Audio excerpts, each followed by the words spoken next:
How to fix Crunchyroll app not working.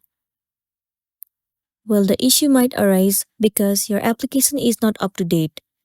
In order to check it out, head over to your App Store. In the source bar, search for Crunchyroll. Move into this app. Right here, instead of open, if it shows the option of update, then your application is not up to date. In this case, all you want to do is tap on update and update your application to the latest version.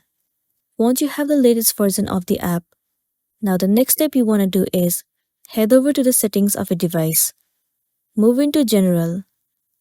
Head over to iPhone Storage. In here, search for the application Crunchyroll. Once you have found it, move into it. In here, you'll see the option of Offload App. Click on it. And then once again click on Offload App. It means clearing the cache and the storage of the application.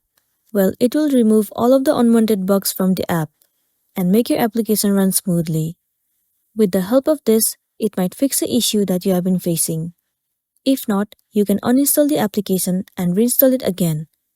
Reinstalling the app will definitely fix the issue, and then you'll be good to go. So that's all for today, and this is simply how you can fix Crunchyroll app not working. Make sure to smash the like button and consider subscribing if you found this video helpful. We'll see you in the next one.